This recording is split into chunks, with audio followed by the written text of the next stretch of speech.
Imagine walking through the streets of London, unaware that beneath your feet lie thousands of bodies, stacked, forgotten, and buried in mass graves.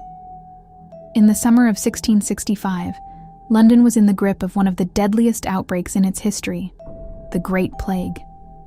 It spread silently at first, carried by fleas, rats, and the crowded conditions of a growing city. But once it took hold, it moved with terrifying speed. At its peak, thousands of people were dying every single week.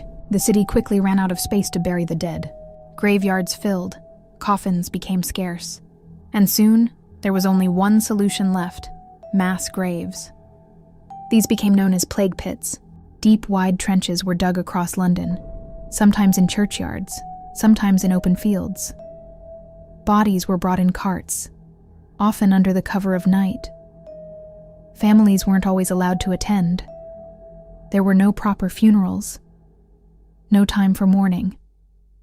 The dead were simply lowered, layer upon layer, sometimes without even being placed in coffins.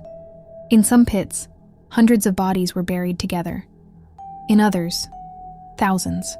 One of the most well-known pits was discovered centuries later near Aldgate, where archaeologists uncovered the remains of victims carefully arranged, evidence that even in chaos, there were attempts to show some dignity to the dead. But many pits were not so orderly.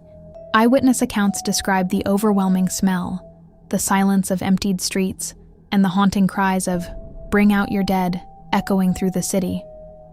People lived in constant fear, not knowing who would be next.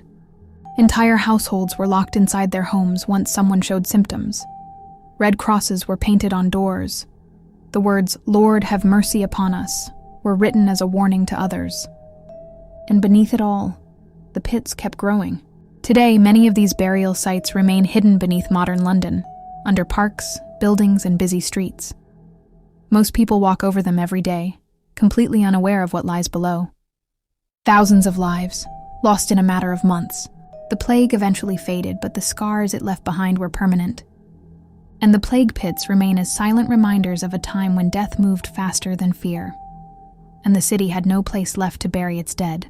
Because sometimes, history isn't just remembered, it's buried beneath us.